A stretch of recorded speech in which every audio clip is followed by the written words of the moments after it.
বিল্লাহি মিনাশ শাইতানির রাজীম। বিসমিল্লাহির রহমানির রহিম। তাবারাকাল্লাযী বিয়াদিহিল মুলকু ওয়া হুয়া আলা কুল্লি শাইইন কাদির। সূরা মুলক কোন সূরা? মুলক শব্দের শাব্দিক অর্থ রাজত্ব। মুলক মানে কি? আল্লাহ রাব্বুল আলামিন সূরা মুলক নাযিল করে 30টা আয়াত দিয়েছেন, 3টা রুকু দিয়েছেন। এর প্রথম 2টা আয়াতে আল্লাহ নিজের পরিচয় তুলে ধরছেন, নিজের বড়ত্ব, মহত্ব, আমিত্ব। কারণ আল্লাহ পাক নিজের বড়ত্ব তুলে ধরতে পারে, তাছাড়া দুনিয়ার কোন সৃষ্টি তার নিজের বড়ত্বের পরিচয় তুলে ধরতে পারে না। এই গুণটা শুধুমাত্র আল্লাহর। কারণ অহংকার করা, বড়ত্ব করা এটা আল্লাহর চাদর, ইজার। কেউ যদি অহংকার করে, বড়ত্ব দেখায়, সে যেন আল্লাহর চাদর নিয়ে টানাটানি করে। হাদিসে কুদসি, পৃথিবীর কোন সৃষ্টি যদি আল্লাহর চাদর নিয়ে টান দেয়, আল্লাহ তাকে জমিনে আছাড় দিয়ে অপমান করে। এর বাস্তব প্রমাণ এই 5 তারিখের আগে জালিমরা ধরাকে সারা জ্ঞান করে এমন কোন বিষয় নেই, বিভাগ নেই যেখানে ওরা অহংকার আর তাকাব্বুরি, বড়ত্ব দেখায়নি। আল্লাহ পাক ধরেছেন এমন কায়দায়, ওয়ালাহুম আযাবুম মুহিন। আল্লাহ বলেন জালেমদেরকে যখন আমি ধরি, এই মানুষগুলোকে অপমানজনক শাস্তির একেবারে নিম্নে পৌঁছিয়ে দেই। কত বড় অপমান আল্লাহ করেছে এই কালামানিককে। ওর বিসি পর্যন্ত উড়ে গেছে,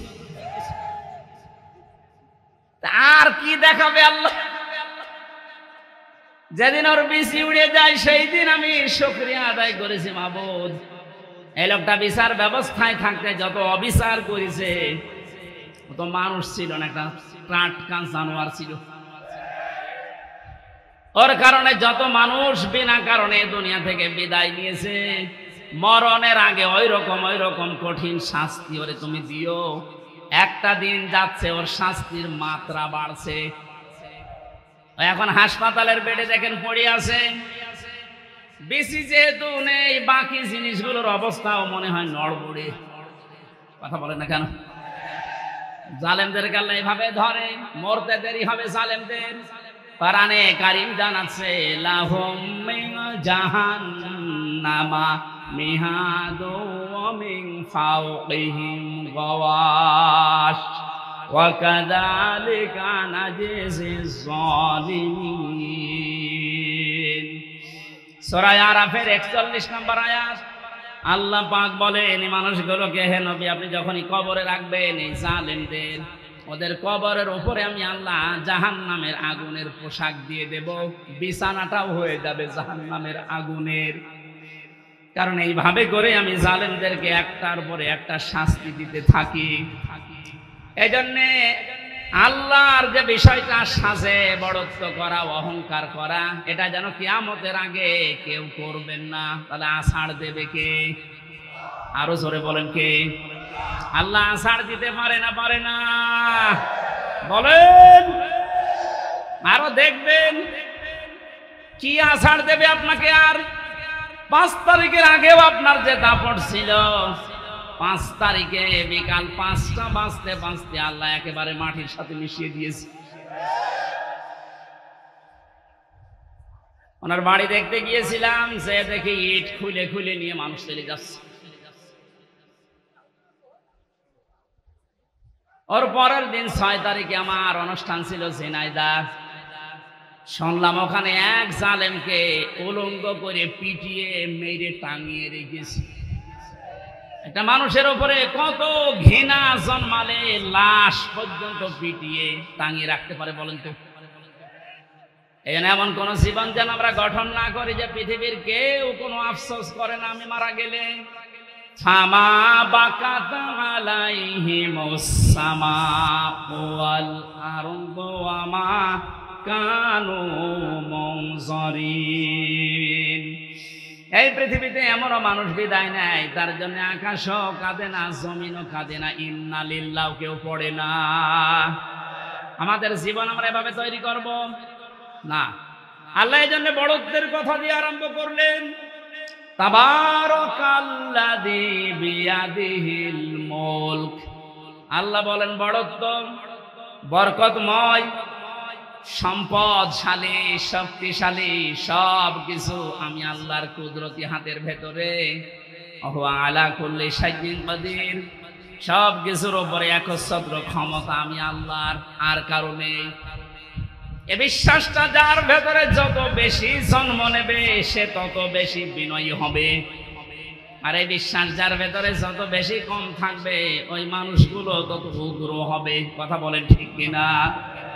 আল্লাহ আমাদের এই বিশ্বাসটা যেন হযরত ওমরের মতো ভরপুর করে দেন, বলেন আমিন।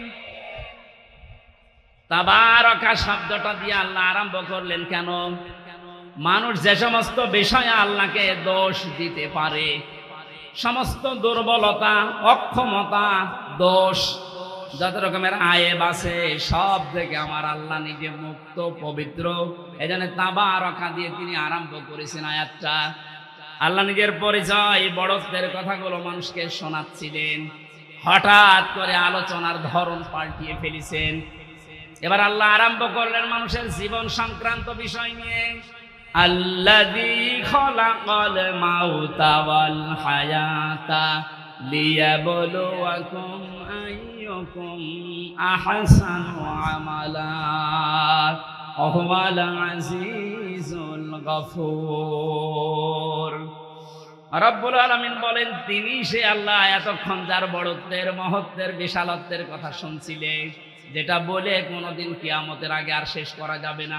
এত বড় আল্লাহ, সব দিকে তার ক্ষমতা আছে, চলছে, চলবে ইলা ইয়াউমিল কিয়ামা, কিয়ামত পর্যন্ত।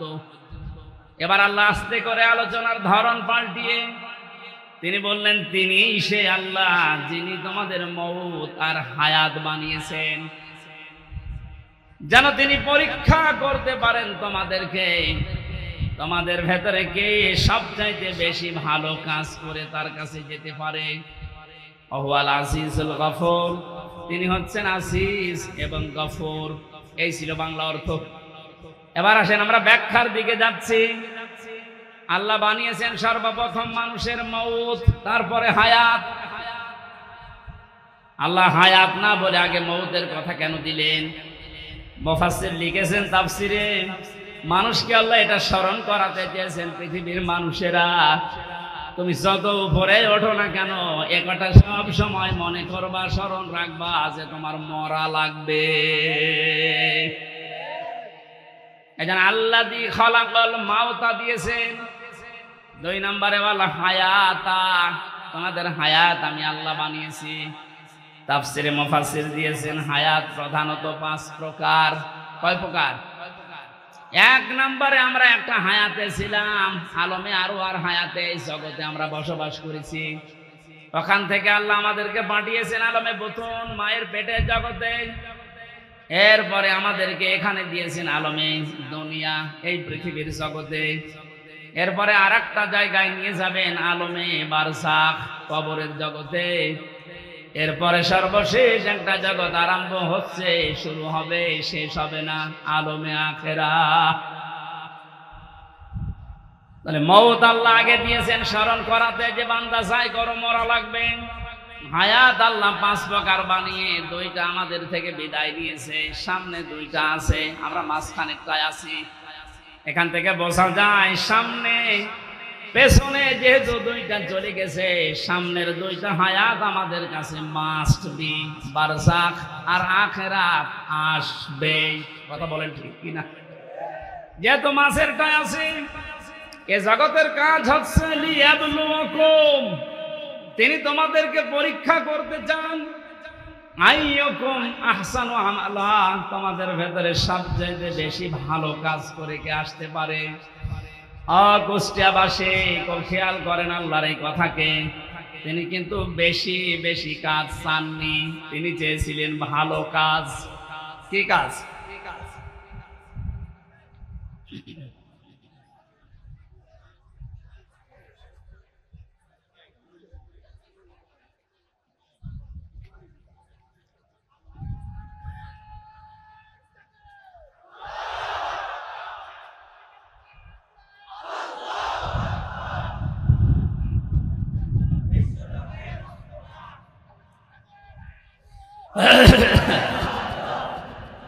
আলহামদুলিল্লাহ ভাই, ঠিক আছে। কুষ্টিয়াবাসী একটু খেয়াল করেন তো, তাফসীর মাহফিলে তাফসীর শোনার জন্য মন দিয়ে যারা বসে আছেন, দুইটা জগৎ চলে গেছে অলরেডি, আর একটা জগৎ দুইটার সামনে আছে। মাঝখানেরটায় আল্লাহ যেটা দিলেন আহসানু আমালা, আল্লাহ বেশি কাজ চান না, তাহলে আকসারু আমালা দিতেন। আল্লাহ দিয়েছেন আহসানু, এসে তাফসীর। আমি সবচেয়ে ভালো কাজটা চাই, বেশি কাজ চাই না। বাস্তবে আয়াতের পুরা উল্টা। এই 15.5 বছরে আপনি দেখেছেন বহু কাজের হাতে দিয়েছে, কিন্তু কোন কাজগুলো ভালো হয়নি। কুষ্টিয়ার মেডিকেল কলেজের দিকে তাকান, হওয়ার আগেই ভেঙে পড়ে গেছে। এটা বানিয়ে বললাম। আমি জেলখানায় থাকতে যুগান্তর পত্রিকায় যেই দিন দেখেছি যে বানানোর আগে, উদ্বোধনের আগে পড়ে ভেঙে গেছে। আপনার অত বড় কাজের আঞ্জাম দেওয়া কি দরকার? কাজটা ভালো করে করেন। আল্লাহ বেশি কাজ চান না। আল্লাহ কি চান? আরো জোরে বলেন। কাজটা ভালো হওয়ার জন্য দুইটা শর্ত। 1 নম্বরে দেখা লাগবে ওর ভেতর আল্লাহর বিধান আছে কিনা। 2 নম্বরে দেখতে হবে বিশ্ব নবীর জীবনে এরকম কাজ ছিল কিনা। এখন যদি বলেন নবীজির জীবনে হাসপাতাল বানানো ছিল, হ্যাঁ ছিল। বিশ্ব নবী মুহাম্মদুর রাসূলুল্লাহ মানবতার সেবায় যে কাজগুলো করেছিলেন ওই জামানায়, আপনি তার জীবনীতে দেখবেন। এই যে মিডিয়ার কথা এসেছে আজকে আসার সময় বলছিল, এই জন্য মনে পড়ছে আমি বলছি। অনেক মানুষ এখনো পর্যন্ত ফতোয়াবাজি করছে যে নবীজির যুগে যে মিডিয়া, এই টেলিভিশন, এই পর্দা ছিল না। এই প্রযুক্তি যারা ব্যবহার করছে এরা হারাম কাজে আছে। একটা ভ্রান্ত ধারণা এটা। আল্লাহর নবী মুহাম্মদুর রাসূলুল্লাহর জামানায় এই মিডিয়া ছিল, কিন্তু সিস্টেম এভাবে ছিল না। আপনি সিরাত ইবনে হিশাম দেখেন, সিরাত বিশ্বকোষ দেখেন, আর রাহিকুল মাখতুমের ভেতরে আছে ওই জামানার সর্বোচ্চ প্রজেক্টর ছিল, প্রযুক্তি ছিল লাল কাপড়। কেউ যদি বিপদে পড়তেন পাহাড়ের উপরে উঠে লাল কাপড় তিনি উড়িয়ে দিতেন। সব পাহাড়ের পাদদেশে এসে জিজ্ঞাসা করতো কি হয়েছে। এই যে লাল কাপড় উড়িয়ে দেওয়া, এই প্রযুক্তি এটা কাফেরদের তৈরি করা, আবহমান কাল থেকে হয়ে আসছিল। আল্লাহর নবী লাল কাপড় একবার উড়িয়ে দিলেন, পাহাড়ের পাদদেশে এলাকার কুরাইশেরা সব এসে জড়ো হয়ে গেছে। ডাক দিয়ে বলে, ইয়া মুহাম্মদ, কোন বিপদ? নবীজি বললেন, হ্যাঁ বিপদ। এই পাহাড়ের পাদদেশে একদল সৈন্যবাহিনী আছে, এখনই তোমাদেরকে আক্রমণ করবে। তোমরা যদি সতর্ক না হও। সবাই এক বাক্যে জবাব দিচ্ছে, বলেন আমরা সতর্ক আছি, কি করা লাগবে আমাদের? তিনি তখন বিষয়টা উল্টিয়ে বললেন, আল্লাহর বান্দা বান্দিরা, আমি দেখতে পাচ্ছি আল্লাহর গজবের ফেরেশতারা এই পাহাড়ের পাদদেশে অবস্থান নিচ্ছে। তোমরা যদি আল্লাহর একত্ববাদ স্বীকার করে কালেমার স্বীকৃতি না দাও, এই মুহূর্তে তারা তোমাদের আক্রমণ করবে। কেউ কোনো কথা বলে নাই। নবীজির আপন চাচা আবু লাহাব সামনে একটা পাথর ছিল, ওটা হাত দিয়ে তুলে নবীজির দিকে যখন নিক্ষেপ করেছিল, ওর মুখ দিয়ে বের হয়েছিল, তাব্বা আলাকা আলিহাদা জামাতানা, ইয়া মুহাম্মদ, হে মুহাম্মদ, তুই এই কথা বলার জন্য আমাদেরকে এক জায়গায় করলি, তুই ধ্বংস হয়ে যা। বলেন নাউজুবিল্লাহ। এই যে ঘটনাটা 2-1 মিনিটে বললাম, আমি কি শিক্ষা পেলাম এখান থেকে? এই যে লাল কাপড় উড়িয়ে দেওয়া, এটা কাফেরদের তৈরি প্রযুক্তি। কথা বলেন না কেন? নবীজি যে এটা ব্যবহার করেছিলেন ইসলাম প্রচার করার জন্য না ইসলাম ধ্বংস করার জন্য? আজ এই মিডিয়াগুলো যদি ইসলাম প্রচারের জন্য ব্যবহার করা হয় 100 ভাগ জায়েজ। এটা যদি ইসলাম ধ্বংস করার জন্য ব্যবহার করা হয়, এটা 100 ভাগ হারাম। হ্যাঁ, এখানে একটা মাসলা আছে। পুরুষের জন্য যে সতরটা, এতটুকু আপনার জন্য এই টেলিভিশনে হোক, বাইরে হোক, পর্দায় হোক, জায়েজ আছে। ইমাম আবু হানিফা রহমতুল্লাহ আলাইহির মত অনুযায়ী একটা পুরুষের মুখমণ্ডল, হাতের কবজি, পায়ের পাতা এতটুকু বাদ দিয়ে পুরা শরীর যদি ঢাকা রাখে, তাহলে একটা মহিলার সামনে আসলে আপনার গুনাহ নেই। একটা মেয়ে লোক যদি নিজের মুখমণ্ডল, হাতের কবজি, পায়ের পাতা খোলা রেখে চলাফেরা করে, দেখাশোনা করে, জায়েজ আছে, এর দিকে তাকানো জায়েজ আছে। কিন্তু যদি খাস পর্দা করতে চায়, হাত মোজা, পা মোজা দিয়ে মুখ ঢেকে শুধু চোখ দুটো বের করে, এটা সর্বোত্তম। কিন্তু বাস্তবতায় যদিও কর্মজীবনে সে বাইরে যেতে চায়, হাতের কবজি, মুখমণ্ডল, পায়ের পাতা খোলা রেখে কাজ কারবার করতে পারবে। এটা যদি আপনি সামনে দেখুন যেমন জায়েজ আছে, পর্দায় দেখলেও সেরকম জায়েজ আছে। এবার আসেন পুরুষেরটা। আল্লাহর নবী জানিয়েছেন একটা পুরুষের সতর হচ্ছে মা নাভি থেকে শুরু করে হাঁটু পর্যন্ত। এটা যদি ঢাকা রাখে, বাকি শরীরে কাপড় চোপড় নেই, তার দিকে তাকানো জায়েজ আছে না নেই? 100 ভাগ জায়েজ আছে, কারণ সতর ঢাকা আছে। আমরা যেটা নিয়ে এসেছিলাম, এই যে আহসানু আমালা, এই শব্দটার ব্যাখ্যা করতে গিয়ে আমি পেয়েছি আল্লাহ যেহেতু বেশি বেশি কাজ চাননি, কোরআনে ভালো কাজ চেয়েছেন, এখান থেকে একটা মাসলা আমি বের করেছি। পৃথিবীতে আমরা একটা বিষয় এখনো পর্যন্ত মনে হয় ক্লিয়ার না, মিজানের পাল্লা। শোনেননি নাম? মিজানের পাল্লা নাম শুনেছেন? এ জিনিস দিয়ে কি করে? আমল মাপে। কি মাপে? আরো জোরে বলেন। এখানে অধ্যাপক বসে আছে, অ্যাডভোকেট বসে আছে, আলেমরা বসে আছে। এই বিষয়টা ক্লিয়ার করব আজকে ইনশাআল্লাহ। কোরআনে কারিমে মাপার যন্ত্রের যে সমস্ত নাম আমরা পেয়েছি, ফাআম্মা মান সাকুলাত মাওয়াজিনুহু ফাহুয়া ফি ঈশাতির রাদিয়া ইলা আখির আয়াত। আল্লাহ পাক বলেন, কোন মানুষের সেকাল, ওজন, এটা মাপ দেওয়া হবে যেটা দিয়ে। এটা যদি ভারী হয়, ওজন যদি বেশি হয়, তাকে সন্তোষজনক জীবন, তার মানে জান্নাতে তাকে পৌঁছিয়ে দেওয়া হবে। আমাদের দেশ, বিশেষ করে আমি বহু দেশ থেকে এই তথ্যটা পাওয়ার চেষ্টা চালিয়েছি। বাংলাদেশ, ভারত, পাকিস্তান, এই 3টা দেশে একটু সমস্যাটা বেশি, এই যে মাপটা নিয়ে। আমরা মনে করি কিয়ামতের ময়দানে আল্লাহ মিজানের পাল্লায় আমাদেরকে ওজন দেবেন। আমাদের ওজনটা দেবেন কি বলেন তো? আমল। বলেন না কেন? আরো জোরে বলেন, আর একবার বলেন। আমল। আমল এটা আরবি শব্দ, বাংলা কাজ। আমল মানে কি? এ পর্যন্ত বুঝেছেন কিনা বলেন? আমল মানে কি? আরো জোরে বলেন।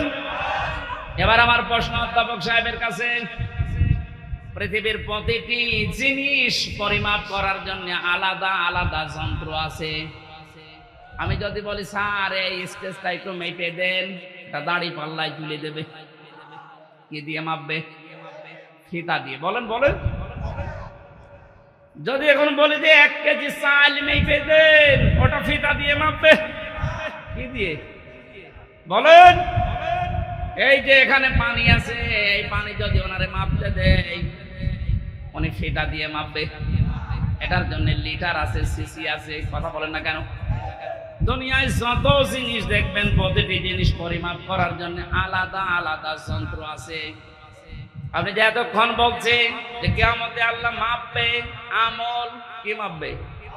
আমল মানে বলেন, কাজ মাপতে হয় দাড়ি পাল্লা দিয়ে, যে 5 কেজি কাজ। বলেন, আপনি বলেন। এই ধারণাটা আজ নিরসন করা লাগবে। ভুল ধারণায় আছি আমরা। এটা যদি আমার মনে হয় ক্লিয়ার হয়, অনেক বিষয় আপনার সামনে আজ স্পষ্ট হবে যে না, এগুলো আসলে ভ্রান্ত ধারণায় ছিলাম। আল্লাহ পাক বলেন আমি আমলের মাপ দেব কিয়ামতে মিজানের পাল্লা দিয়ে। কিসের পাল্লায়? মিজান মানে না না, আপনি কোন অভিধানে পাবেন না মিজান মানে দাড়ি পাল্লা, মিজান মানে মানদণ্ড। মিজান মানে কি? আমাদের হাইকোর্টের সামনে দেখবেন একটা দাড়ি পাল্লা টাঙানো আছে, ওটার নাম কি? ওটা সরকার টাঙিয়ে রেখেছে দুই দিকে সমান সমান, নাকি একদিকে একটু ঝুলি আছে? দুই দিকে সমান কেন? সরকার দেশের জনগণকে বোঝাতে চায় এদেশের ইউনিয়ন থেকে শুরু করে জজ কোর্ট হাইকোর্ট পর্যন্ত যদি কোনো বিচার না পাও, এই সুপ্রিম কোর্টে আসলে ন্যায় বিচার পাবা। এটা ন্যায় বিচারের প্রতীক দাড়ি পাল্লা। কিসের প্রতীক?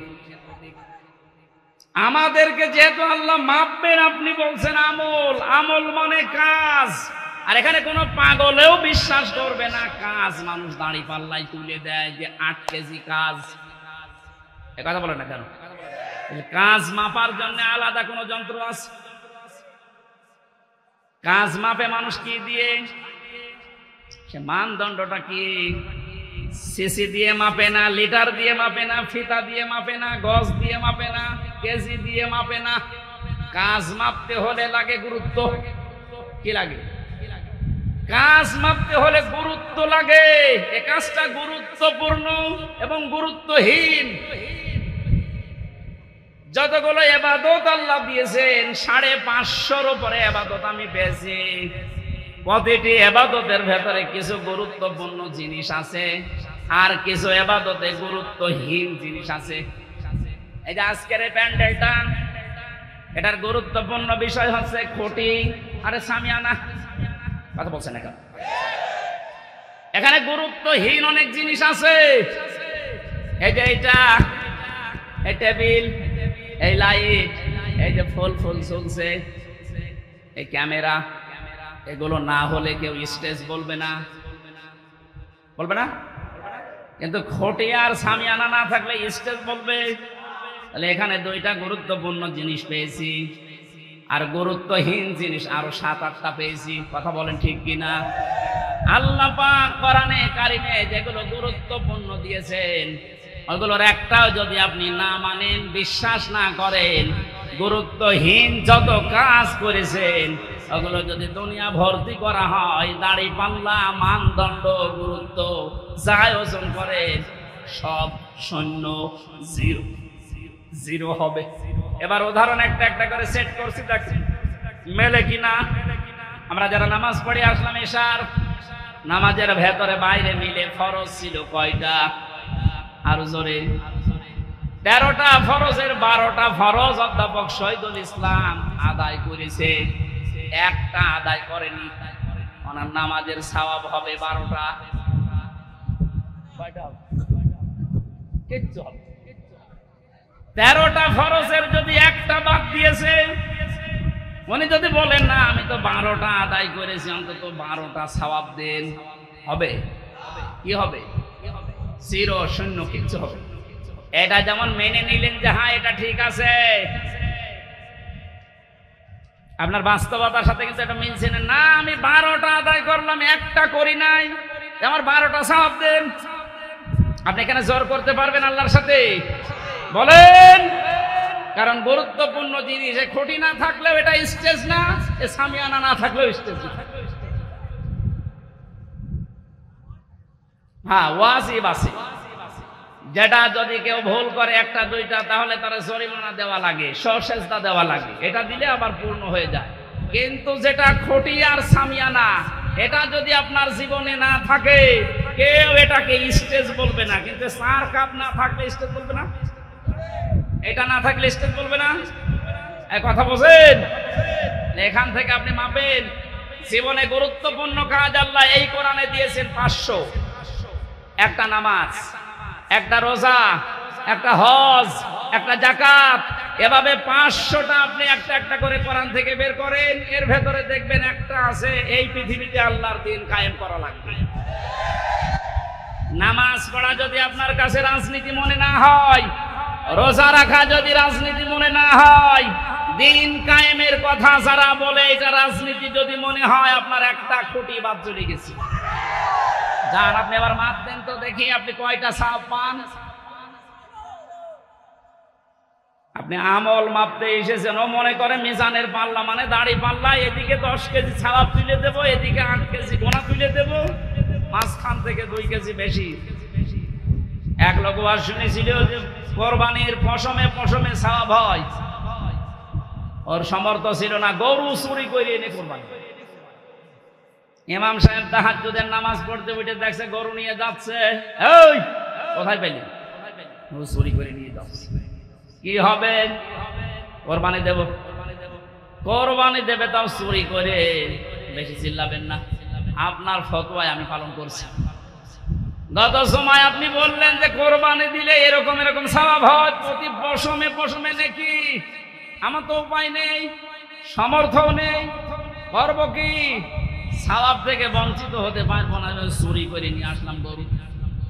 কালকে সকালে কোরবানি জবাই করব। চুরি করলে গুনাহ হয় আমিও জানি, এই যে কোরবানি দেব সওয়াব হবে, পশমে পশমে নাকি হবে। সওয়াব আর গুনাহ যদি কাটাকাটি হয়ে যায়, মাঝখানে গোশত খাবো পাও। বাংলাদেশে অনেক মানুষের চিন্তা চেতনা এখন এইরকম।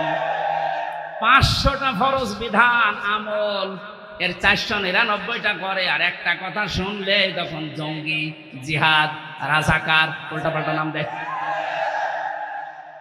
উনি যদি 12টা ফরজ আদায় করে একটা আদায় না করে সওয়াব না হয়, 0 হয়, 0 হয়, আপনার জীবনের আমল আল্লাহ যেদিন মাপ দেবে, গুরুত্বের ভিত্তিতে গুরুত্বপূর্ণ কাজ করেননি, গুরুত্বহীন কাজ করে ভরে রেখেছেন, আপনিও 0 হবেন, 0 হবেন। আল্লাহ ভালো কাজ দেখতে চেয়েছেন, আর ভালো কাজ এই 500-র উপরে দুনিয়ায় আর নেই।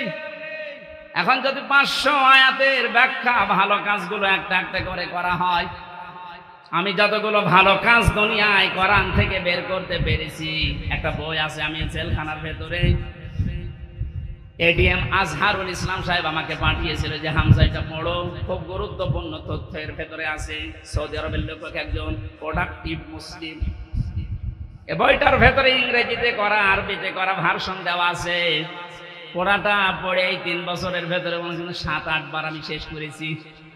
এখান থেকে যে তথ্যগুলো পেয়েছি তার অন্যতম এইটা, কোন মানুষ যদি ভালো কাজ করতে চায়, কোরআনের উপরে দুনিয়ায় কোনো ভালো কাজ, আরো জোরে বলেন, আমান আমিলা বিহি উজিরা, যারা কোরআন দিয়ে কাজ করবে এদের কাজের পুরস্কার আল্লাহ নিজে দেবেন। জোরে বলেন আল্লাহু আকবার। নামাজ যেমন কোরআনে আছে, রোজা আছে, হজ আছে, যাকাত আছে, এই কোরআনে কারিমে আল্লাহর দিন কায়েমের কথাও আছে। এ কাজ যদি কেউ দুনিয়ার কাজ মনে করে ছেড়ে দেয়, আল্লাহ আহসান মামালার ব্যাখ্যায় আব্দুল্লাহ ইবনে মাসউদ, আব্দুল্লাহ ইবনে আব্বাস, রাইসুল মুফাসসিরিন বলা হয় যাদেরকে, এই মানুষগুলো ব্যাখ্যায় লিখেছেন, আমরা যেমন বুঝেছি ভালো কাজ, আমাদের চাইতে কোরআনে কারীম থেকে ভালো কাজ বেশি বুঝেছিল সাহাবীরা। কথা বলেন না কেন? হযরতে মুআজ মুআব্বিজের দিকে তাকিয়েছেন, মাত্র 11 বছর 13 বছর, তারা কিন্তু আহসান আমালা বুঝেছিল যে ভালো কাজ কোনটা। আমরা মনে করি ভালো কাজ মানে জিকির করা, ভালো কাজ মানে দরবারে যাওয়া, ভালো কাজ মানে জুব্বা গায়ে দেওয়া, পাগড়ি মাথায় দেওয়া, দস্তরখানা বিছিয়ে খাবার খাওয়া, হ্যাঁ ভালো কাজ। কিন্তু সব চাইতে ভালো কাজ আল্লাহর কাছে কোনটা, এটা আমাদের চাইতে ভালো বুঝেছিল সাহাবীরা। এই বলেন না কেন? বলেন, আরেকবার বলেন। তাকান তাদের দিকে, কি বুঝেছিল তারা?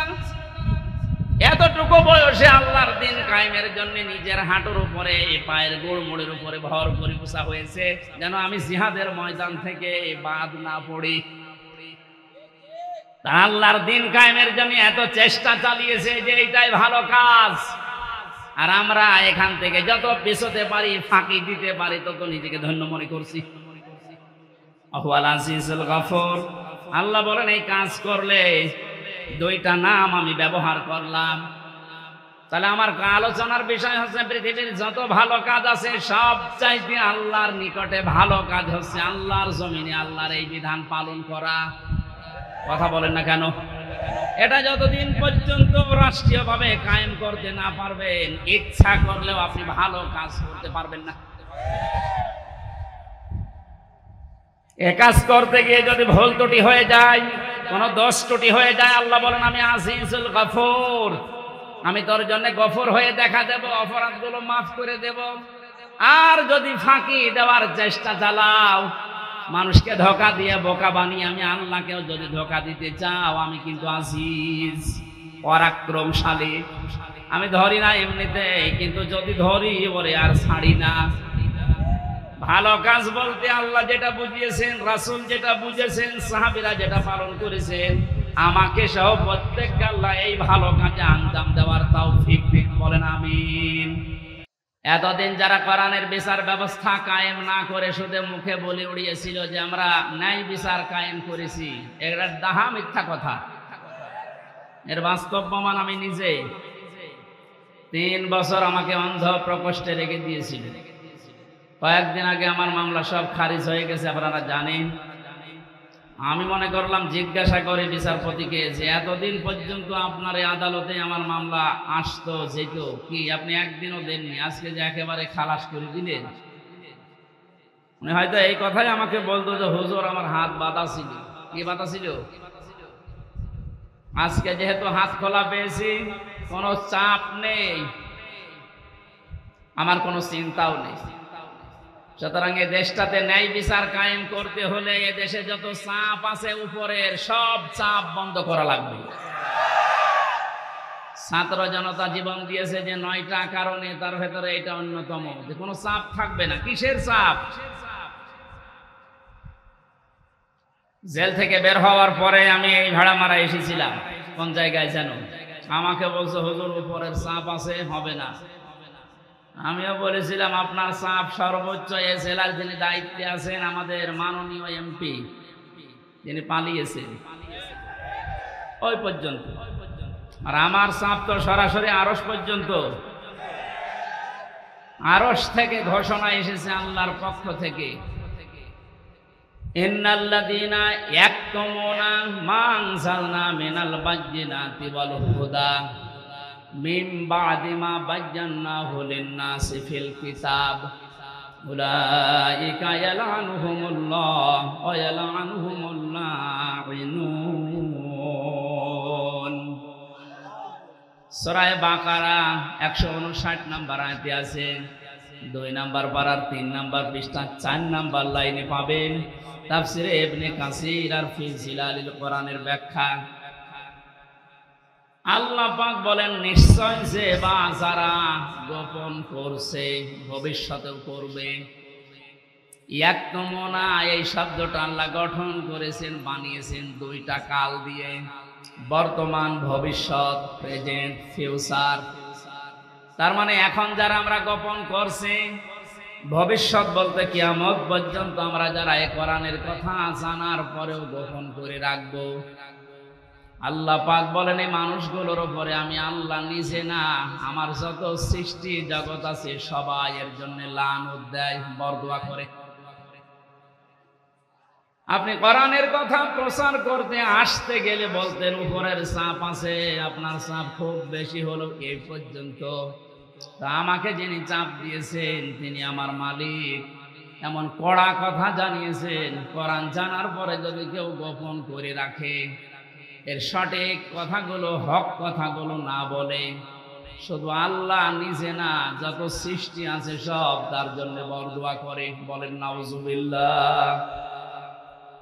আমার এই আয়াতটা ব্যাখ্যা সহ পড়ার পরে মনে হয়েছে এদেশে লক্ষ কোটি মানুষেরা এখন আল্লাহর বরদোয়ার ভেতরে আছে। ইয়াদের ব্যাখ্যায় আমি হাদিস পেয়েছি, বিশ্ব নবী জানিয়েছেন, বাল্লিগু আন্নি ওয়ালাউ আয়া। নবীজি কিন্তু বাল্লিগ দেননি।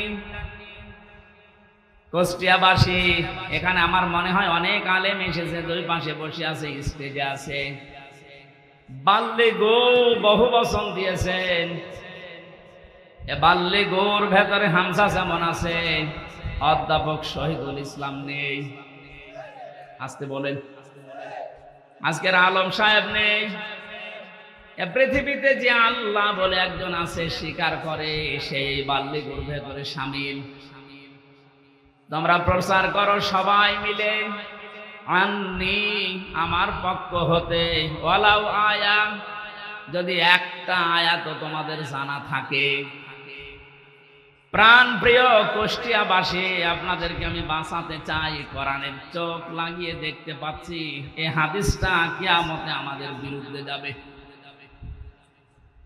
সবাই মিলে দায়িত্ব পালন করো, যে যতটুকু জানো, যতটুকু জানা আছে ওইটাও দুনিয়ায় জীবিত থাকতে পৌঁছিয়ে দাও। এ ঘোষণা কার? রাসূলের। কার? আল্লাহর আদেশ মানা যেমন ফরজ, রাসূলুল্লাহর আদেশ মানা কি? বলেন বলেন। নবীজির আদেশ মানাও ফরজ, কারণ তাকে আল্লাহ শারে বানিয়েছেন, শরীয়ত প্রণেতা। তিনি যদি হ্যাঁ বলতেন তামাম দুনিয়ার মানুষের জন্য এটা হালাল, যদি না বলতেন তামাম দুনিয়ার মানুষের জন্য এটা হারাম হয়ে যেত। এত বড় পাওয়ার দিয়েছিলেন আল্লাহ পাক নবীকে, পৃথিবী থেকে শুধু পা তুললে আসমানে চলে যেতেন। নবীজি একবার হাতের আঙ্গুল এভাবে ইশারা দিয়েছিলেন, তার সম্মানে আল্লাহ আকাশের চাঁদ পর্যন্ত 2 টুকরা করে দিয়েছেন। বলেন আলহামদুলিল্লাহ। এত বড় পাওয়ার যে নবীকে দিলেন, তার কথা ছিল সবাই মিলে পৌঁছাবা, কেউ যেন বাকি থাকবা না। একটা আয়াত যদি তোমার জানা থাকে ওইটাও জীবিত থাকতে পৌঁছিয়ে দাও আমার উম্মতদের কাছে। বিদায় হজের ভাষণের সময় নবীজির সামনে মাত্র 1,14,000 কম বেশি এরকম সাহাবী ছিল।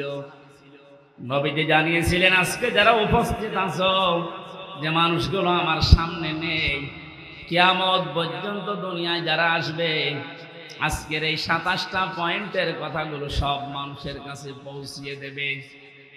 সেই দায়িত্বর ভেতরে আমার যেমন, আপনি যতটুকু জানেন আপনারও ওই রকম।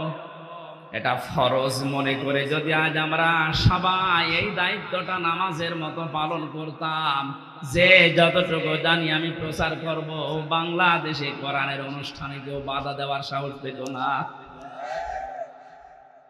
কে বাধা দিত তখন? সবার দায়িত্ব এইটা। হামজার হয়তো একটু আয়ত্ত বেশি আসে কোরআনে, এজন্য বেশি প্রচার করবে। আপনি কিছু না হলেও কিছু তো জানেন। আপনি যদি জানেন যে কুল হুয়াল্লাহু আহাদ, এইটাই প্রচার করা আপনার নামাজের মতো ফরজ। এ পর্যন্ত বোঝাতে পেরেছি? এই কথা বলেন না কেন? আজকে থেকে দায়িত্ব শুধু আলেমদের। বলেন,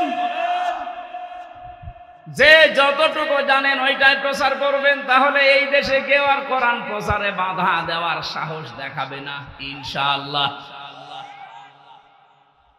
আমরা আল্লাহ এবং তার সৃষ্টি জগতের বরদোয়া থেকে, গজব থেকে, লানত থেকে বেঁচে থাকতে পারবো। পক্ষান্তরে অপপৃষ্ঠায় আল্লাহ জানিয়েছেন, কোরআনে কারিমের জ্ঞান থাকার পরে যদি কোনো মানুষ দুনিয়ার কোনো স্বার্থ পেয়ে সিদ্ধির কারণে গোপন করে রাখে, আমান আযলামু মিম্মান কাতামা শাহাদাতান ইনদাহু মিনাল্লাহ ইলা আখিরি আয়া। সূরা বাকারা প্রথম নাম্বার পারার 20 নাম্বার পৃষ্ঠার 13 নাম্বার লাইনের 140 নাম্বার আয়াতের প্রথম অংশে আছে। এটা ইবনে কাসিরে পাবেন। আমি ব্যাখ্যা সহ বলতে গেলে অনেক সময় লাগবে, এজন্য সামারাইজ করে করে শেষ করছি। আযলাম দিয়েছেন আল্লাহ, এটা সুপারলেটিভ ডিগ্রি বলা হয় ইংরেজিতে। এর চাইতে ভয়ঙ্কর শব্দ আর নেই আরবিতে। আল্লাহ বলেন, পৃথিবীর বড় জালেম দেখতে চাও? এই পৃথিবীতে সবচাইতে বড় জালেম আল্লাহর কাছে ওই লোকটা যার কাছে কোরআনের জ্ঞান থাকার পরেও দুনিয়ার কোনো স্বার্থ পেয়ে গোপন করে রাখে। আর আমার তো মনে হয় বাংলাদেশে এই চরিত্রের মানুষ বেশি। এ জেলায় নেই, এখানে হাত তোলেন তো।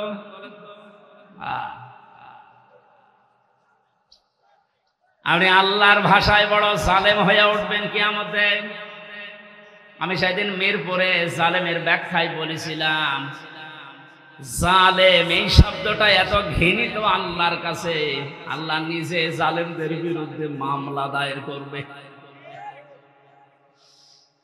কুষ্টিয়াবাসী, সূরা সূরা 42 নম্বর আয়াতের প্রথম অংশ, ইন্নামাল মুমিনুনা সাবিলু আলাল্লাযিনা ইয়াযলিমুনান নাস। আল্লাহ পাক বলেন, অবশ্যই আমি নিজে মামলা দেব, নিজে কেস করব, অভিযোগ দায়ের করব তাদের বিরুদ্ধে যারা এই দুনিয়াতে মানুষ হয়ে মানুষের উপরে অত্যাচার করছে এবং করবে। আল্লাহ ইয়াজলিমুনাল মুসলিমুনা দেননি যে মুসলমানদের উপরে শুধু অত্যাচার করে তারা আমার মামলার আসামি না। ইয়াজলিমুনান নাস, পৃথিবীতে যে কোনো ধর্ম অনুসরণ করতে পারে, কিন্তু তো মানুষ ও কি মানুষের উপরে যারা জুলুম করছে ভবিষ্যতেও করবে। কেন ভবিষ্যৎ দিলেন? আল্লাহ জালিম না দিয়ে ইয়াজলিমুন দিলেন কেন? পৃথিবীতে এখনো অনেকে জুলুম করছে, এমনকি এই পৃথিবীতে অনেকে এখনো টার্গেট নিয়ে আছে ভবিষ্যতে জুলুম করবে। এটা আমি বেশি বলে ফেললাম। অনেকে যে জুলুম করবে তার ভাবসাব দেখে বোঝা যাচ্ছে। জালেমরা তো পালিয়েছে, জালেমের পরে 5 তারিখ থেকে আজকের এই 9 তারিখ, 1 মাস 4 দিনে আমরা অনেককে জুলুমের সাথে জড়িত হতে দেখে ফেলেছি। এখন যদি আপনি জুলুম শুরু করেন, থালা হাতে পেলে কি করবেন? সুতরাং আপনি থামেন। যারা জুলুম করছেন তাদের সর্বোচ্চ নেতা বারবার ওখান থেকে ভিডিও বার্তা পাঠাচ্ছে যে থামেন। এ দলের নাম নিয়ে কেউ যদি জুলুম করে, অত্যাচার করে, চিন্তায় করে, যে কোনো কাজ করে, এর জন্য দল দায়ী না, সে তার নিজের জন্য দায়ী। এদেশের মানুষ কন্যা নামে যিনি পরিচিত ছিলেন, আমরা দেখেছিলাম বাতাস একটু ঘুরে গেছে তখন ভিডিও বার্তা দিয়েছে, ছাত্রলীগ এটা আওয়ামী লীগের কোনো অঙ্গ সংগঠন না। এত আদর মহব্বত দেখতাম, অথচ বাস্তবতায় একটু বাতাস ঘুরেছে। তাই যদি এই পরিচয় দিয়ে ওরা আমাদের দলের কেউ না, অঙ্গ সংগঠন না, যিনি অলরেডি এখন ঘোষণা দিতে আছে প্রতিদিন কিছু মানুষের কাজ কারবার দেখে, এরপরও যদি আপনি সংশোধন না হন, আপনারও কপালে জালেমদের মতো আগুন লাগবে। আমি আর নিচে নামলাম না, নাকি আরো নামবো? না, অত নিচে নামা ঠিক হবে না, কারণ এখনো তো ভালো শুরু হয়নি। এই আয়াত দিয়ে যেটা শিক্ষা দিতে চাই, কুষ্টিয়াবাসী, 64 জেলার ভেতরে কুষ্টিয়া আমার কাছে প্রিয়, কারণ এখানে আমার জন্ম। সব জেলার চাইতে আপনাদেরকে বেশি ভালোবাসে একটু, কারণ এখানে আপনাদের সাথে আমার সম্পর্ক একটু বেশি। কথা বলেন ঠিক কিনা? আশা করছি আপনি বুঝেছেন, জালেমরা কিন্তু হামজার টার্গেট না, জালেমরা টার্গেট আল্লাহর। সুতরাং 15.5 বছরে যিনি জুলুম করেছেন, আমি 11টা ফেরেশতা দেখেছি। প্রথমে যেটা দিয়ে শুরু হয়েছিল বিডিআর, 950 উপরে আমার সাথে জেলখানায় 3টা বছর অনেককে দেখেছি। দীর্ঘ শ্বাস যখন ফেলতো, ডাক দিয়ে বলতো, হামজা ভাই আর 1 মাস পরে রিটায়ার্ড হয়ে যাব, অথচ 14 বছর জেলে আছি, কিচ্ছু জানি না। আপনি এই শ্বাসটা কিভাবে নষ্ট করবেন? মাজলুম যদি কোনো কথা মুখ দিয়ে একবার বের করে ফেলে, আল্লাহর নবী জানিয়েছেন, ইত্তাকি দাওয়াতাল মাজলুম ফাইন্নাহা বাইনাহা লাইসা বাইনাহু ওয়া বাইনাল্লাহি হিজাব। মুসলিম শরীফের হাদিস। নবীজিকে দিয়ে আল্লাহ বলাচ্ছেন, নবী আপনি বলেন, হে পৃথিবীর মানুষেরা, যা করো করো, কিন্তু মাজলুমের বরদুয়া থেকে নিজেকে বাঁচিয়ে রাখবা। কারণ মাজলুম যদি এরকম কোন শব্দ বের করে ফেলে, ওটা সঙ্গে সঙ্গে আরশে চলে যায়। কত মুসলিমের চোখের পানি জেলখানার অন্তঃ কষ্টে পড়ছে। এ পৃথিবীতে দেখলাম এই বাংলাদেশ নামে একটা দেশ, এখানে 1628 জন মানুষ এই চেয়ারে বসে দায়িত্ব পালন করছে। মেন যারা বাস্তবে দেখেছিলাম এই 1628 জনের ভেতরে 1627 জনের হাত বাঁধা, একজনের হাত খোলা ছিল। একজনের হাত খোলা ছিল আবু সাইদের। হ্যাঁ, ওর হাত যদি খোলা না থাকবে এভাবে করে দিল কি করে?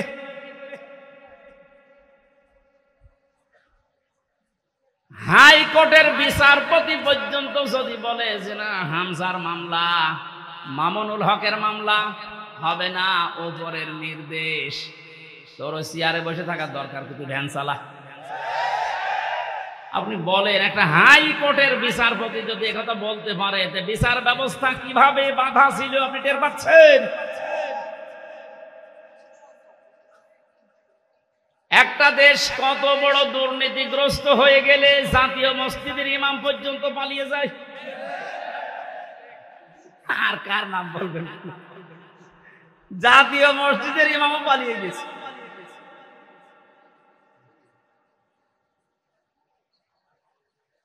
কুষ্টিয়াবাসী, আমি আবার বলছি যে মানুষগুলো এই 1628 জন, এদের দোসর যারা সব আল্লাহর মামলার আসামি। বাদী যত বড় হয় মামলা তত কঠিন হয়। আমার মামলায় সরাসরি যেহেতু রাষ্ট্রবাদী ছিল, এই জন্য বহু চেষ্টা করার পরও কিছুই হয়নি। এ মামলাটা 31 বার উঠেছে, সিএমএম কোর্ট, জজ কোর্ট, হাইকোর্ট মিলে হবে না। অথচ এই মামলায় যদি সাজাও লাগিয়ে দেয় 3 মাসের বেশি সাজা হয় না। 3টা বছরের ভেতরে এ কঠিন অবস্থায় ফেলে দিয়ে আপনি কি করলেন? বিচার ব্যবস্থাকে একেবারে ধ্বংস করা ফেলা হয়েছিল। আহ্বান জানাবো, এখন যারা দায়িত্বে আছেন, সংস্কার যেহেতু আরম্ভ হয়ে গেছে, আর এই জন্যেই এতগুলো মানুষ জীবন দিয়ে গেল, সুতরাং সকাল আসতে আসতে যেন আমরা শুনি এই 1628টা চেয়ারে নতুন মানুষ এসে বসেছে। নাই তো এরা যতদিন থাকবে ততদিন নতুন নতুন ইস্যু তৈরি করে আবার বিশৃঙ্খলা ঘটাবে। আমাদের চরিত্র এরকমই। আপনি বাস্তবতা দেখেছেন, এরপরও অনেকে জালেমের পক্ষে সাফাই গাচ্ছে, স্ট্যাটাস দেয়, এখনো গোপনে ভিডিও বার্তা পাঠাচ্ছে।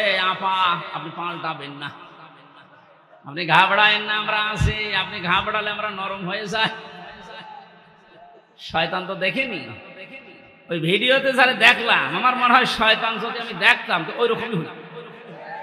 এটা টাটকা নির্বাচন শয়তান। তো জানা শোনার পরে জালেমের পক্ষে সাফাই গায়, জালেমকে সাহস দেয়। নবীজি জানিয়েছেন, তিরমিজি শরীফের হাদিস, কেউ যদি জেনে শুনে জালেমকে সাপোর্ট দেয়, তার পক্ষ নেয়, তাকে ভালোবাসে, সহযোগিতা করে, ও নবীর উম্মত থেকে বের হয়ে যায়। সুতরাং আপনি নবীর উম্মত থাকবেন না বের হয়ে যাবেন, এখন সিদ্ধান্ত নিন। যেহেতু জালেমদের প্রতি বরদোয়া, জালেমদের প্রতি মামলা কার? ছোটখাটো জালেম যারা আছেন, এখনই তওবা করে ফিরে আসেন। আমার বংশ, আমার বাড়ি তো এই যে এবি থানা, আগে সদর থানায় ছিল, এখন এবি থানা, হালসা। বংশের 100 জনের 98 জন আওয়ামী লীগ করত। ওরা আমার মনে হয় যে শক্ত আওয়ামী লীগ। ওরা বঙ্গবন্ধুকে মনে করতো সেকেন্ড লোক। 5 তারিখের পরে বিকাল আসতে আসতে আমার কল দিয়ে বলছে, বাবাজি আমরা সব পাল্টিয়ে গেছি। পাল্টিয়ে গেছে মানে এখন আমরা সব জামাত ইসলামী করি। কিসের জামাত?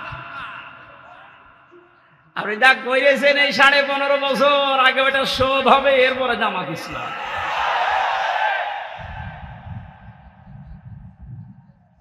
না, তারপরেও এরা যা সেকেন্ডে পাল্টিয়েছে, চলিয়েছে।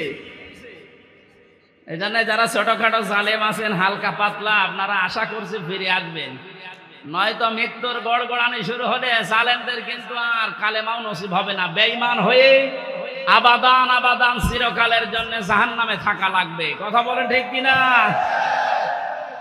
অন্তত অন্য জেলায় যাই হোক, আমার জেলা জাহান্নামে যাবে আর আমি সারা দেশে আমি ঘর ছেয়ে বেড়াই আর আমার ঘরের খড় নেই। না, এটা করা যাবে না। আমি আহ্বান জানাচ্ছি আপনাদের বিবেককে কাজে লাগাবেন। জালেমদের পক্ষে আমরা কোনোদিন ছিলাম না, ইনশাল্লাহ সামনে কিয়ামত পর্যন্ত এই বাংলাদেশে জালেমদের পক্ষে আমরা থাকবো না ইনশাল্লাহ। কোরআনে কারিমের অনুষ্ঠানে যেহেতু এসেছি, কোরআন কিভাবে মানুষের কাছে উপস্থাপন করা লাগে এ ধরন আল্লাহ শিখিয়েছেন কোরআনে। ওইভাবে বলবো নাকি মন্নত বলবো? কোরআনে কারিম কিভাবে আপনি মানুষের সামনে উপস্থাপন করবেন, বর্ণনা দেবেন, ১৫০০ বছর আগে আল্লাহ পাক ওটা আমাদেরকে শিখিয়েছেন। কিতাবুন উনজিলা ইলাইকা ফালা ইয়াকুন ফি সাদরিকা হারাজুন মিনহু লিতুনযিরা বিহি ওয়া যিকরা লিল মুমিনিন। বলেন আল্লাহু আকবার। সূরা আরাফ ৮ নম্বর পারা ১০ নম্বর পৃষ্ঠার ১ম নম্বর লাইনের ২ নম্বর আয়াত। এটা তাফসীরে ফি জিলালিল কোরআনে ব্যাখ্যা আছে, সাইয়্যিদ কুতুব লিখেছেন। আল্লাহ পাক বলেন, নবী এই যে একখানা কিতাব এটা আপনাকে আমি দিলাম, এটা যখন মানুষের সামনে আপনি বর্ণনা দেবেন, ব্যাখ্যা করবেন, তাফসীর করে শোনাবেন, ২টা বিষয় খেয়াল করবেন। খারাজুম মিনহু লিতুনযিরা বিহি লিসাদরিকা, আপনার মনের ভেতরে যেন কোনো সন্দেহ, সংশয়, দ্বিধা, দ্বন্দ্ব, ভয়, ভীতি এগুলো আপনার মনে যেন না ধরে।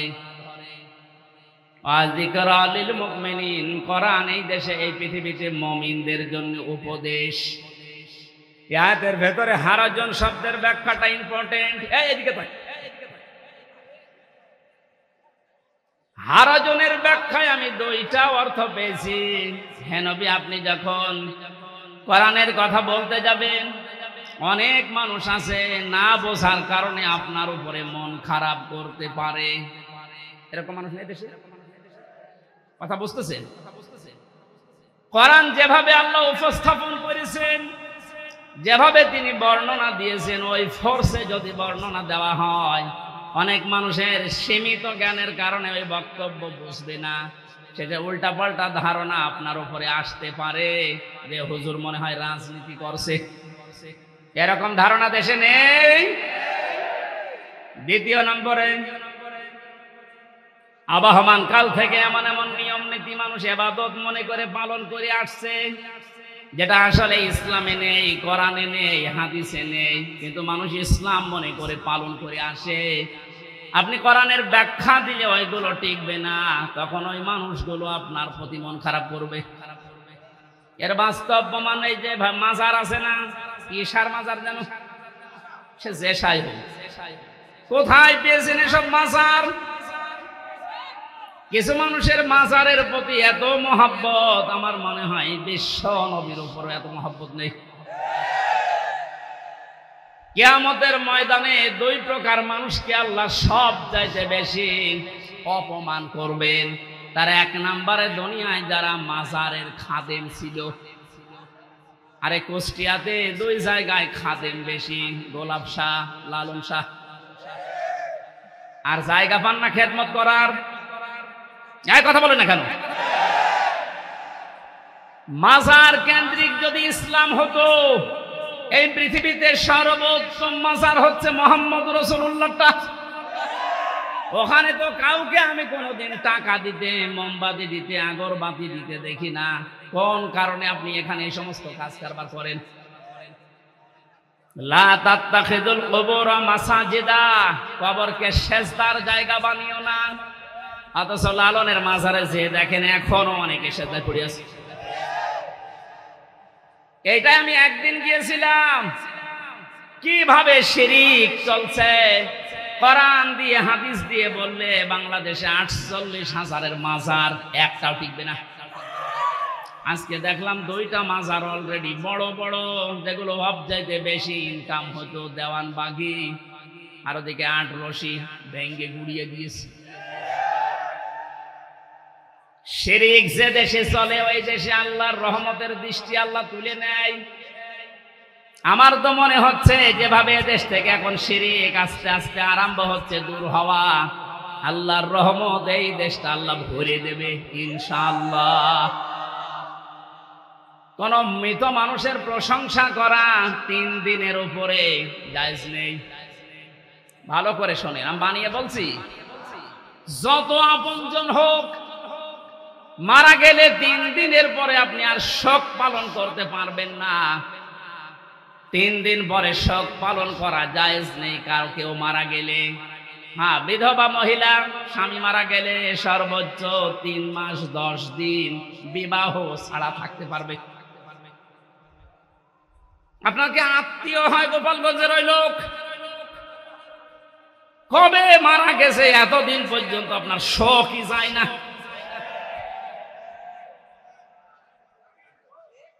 আপনাকে রাগ হয়ে গেল, তাহলে হাদিস কেটে বাদ দিয়েছে। আমি তো গোপন করলে আমার সমস্যা হবে, কিয়ামতে আমার জিহ্বা কেটে দেবে। কথা বলেন, আমি আপনাকে বাঁচাতে চাচ্ছি।